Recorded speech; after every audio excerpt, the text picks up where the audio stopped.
मुलांनो, आम्ही 8वीचे विद्यार्थी श्रीमती सुमतीबाई विनायक देव या शाळेत शिकत आहोत. आज आपण अशा समस्येबद्दल बोलणार आहोत ज्यामुळे आपण त्रासलेले आहोत, जे म्हणजे अतिवृष्टी. ह्याचे सर्वात जास्त नुकसान शेतकरी व कामगार यांना होत आहे. सतत व अति पावसामुळे शेतातील उत्पादन व गुणवत्ता यांवर नकारात्मक परिणाम होत आहे. शेतात जास्त काळ पाणी साचल्यामुळे शेतातील पिकांच्या मुळांना ऑक्सिजन मिळत नाही व ते कुजून जातात. अतिवृष्टीमुळे अनेक साथीचे आजार पसरतात. आता आपल्याला या समस्येवर उपाय काढावाच लागेल, नाहीतर ह्याचे परिणाम आपल्या भविष्यावर होऊ शकतात.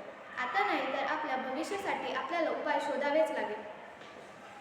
अतिवृष्टीचे बहुधा कारण मानवच असतो. मानवामुळे होणाऱ्या अतिवृष्टीचे मुख्य कारण म्हणजे जीवाश्म इंधन झाल्यामुळे वातावरणात हरितगृह वायू सोडले जातात. हरितगृह वायू सोडल्यामुळे पृथ्वीवरील तापमान वाढते आणि हवामानात मोठा बदल होतो आणि पर्जन्याच्या नैसर्गिक चक्रात बदल होतो. हवामान बदलामुळे वातावरणातील आर्द्रता व उष्णता वाढते आणि ढगांच्या निर्मितीवर मोठा परिणाम होतो. परिसंस्थेचा नाश केल्यामुळे हवामानावर नकारात्मक परिणाम होतो. वायू प्रदूषणामुळे पाण्याची गुणवत्ता आणि ढगांच्या निर्मितीवर मोठा परिणाम होतो. अशा अनेक कारणांमुळे मानवावर व निसर्गावर अतिवृष्टीचा परिणाम होतो. शेतात पाणी साचल्यामुळे पिके कुजतात. यामुळे शेतकऱ्यांचे मोठे आर्थिक नुकसान होते. अतिवृष्टीमुळे मातीची धूपही होते. अतिवृष्टीमुळे दूषित पाणी सर्वत्र पसरते, ज्यामुळे कॉलेरा, अतिसार, डेंग्यू, मलेरिया असे साथीचे आजार पसरण्याचा धोका वाढतो. रेल्वेमार्ग आणि रस्ते पाण्याखाली गेल्यामुळे वाहतूक विस्कळीत होते. अतिवृष्टीमुळे झालेल्या नुकसानीची भरपाई, मदत आणि पुनर्वसन यासाठी सरकार व बाधित कुटुंबावर मोठा आर्थिक ताण पडतो. अतिवृष्टी ही एक नैसर्गिक आपत्ती असल्यामुळे आपल्याला ती थांबवता तर येणार नाही, पण आपण त्यावर पूर्वतयारी व उपाययोजना तर करू शकतो. पूर्वतयारी म्हणजे काय? आपण आपल्या शहरामध्ये अलर्ट सिस्टीम बसवू शकतो. म्हणजे काय तर आपण आपल्या शहरामध्ये जर कुठे अतिवृष्टी झाली तर त्या अतिवृष्टीचे संदेश सर्व घरांपर्यंत पोहोचू शकतो. परत आपण सर्वांमध्ये जागरूकता निर्माण करू शकतो.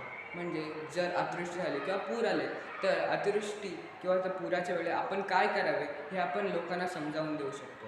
आणि आपण पाण्याचं नियोजनसुद्धा करू शकतो. म्हणजे काय, आपल्या घराच्या बाजूला आपण वॉटर हार्वेस्टिंग सिस्टीम बसवू शकतो. त्यामुळे पाणी जमिनीत मुरण्यासाठी मदत होईल. आणि आपण वेळच्या वेळी आपले गटारे साफ केले पाहिजे. जर त्याच्यामध्ये प्लास्टिकच्या पिशव्या, प्लास्टिक, परत पालापाचोळा हे जर अडकत असेल तर आपण ते वेळच्या वेळी साफ केले पाहिजे. परत आपण जास्तीत जास्त झाडे लावले पाहिजे आणि ते जगवली पाहिजे. त्यामुळे अतिवृष्टीचे प्रमाण कमी होऊ शकते.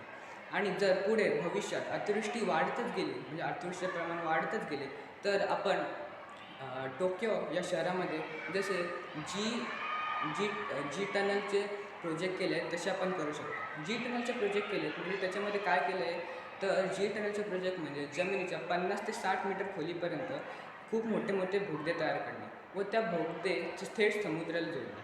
आणि त्या बोगद्यांमधून अतिवृष्टीचे येणारे अतिरिक्त पाणी, नदीचे येणारे अतिरिक्त पाणी, पुराचे पाणी हे आपण त्या बोगद्यामधून थेट समुद्रामध्ये थेट आपण त्यांना मिसळू शकतो.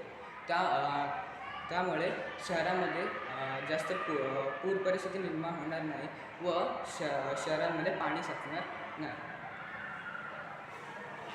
तर चला तर आपण आपल्या भविष्यात सुधारण्यासाठी प्रयत्न करू.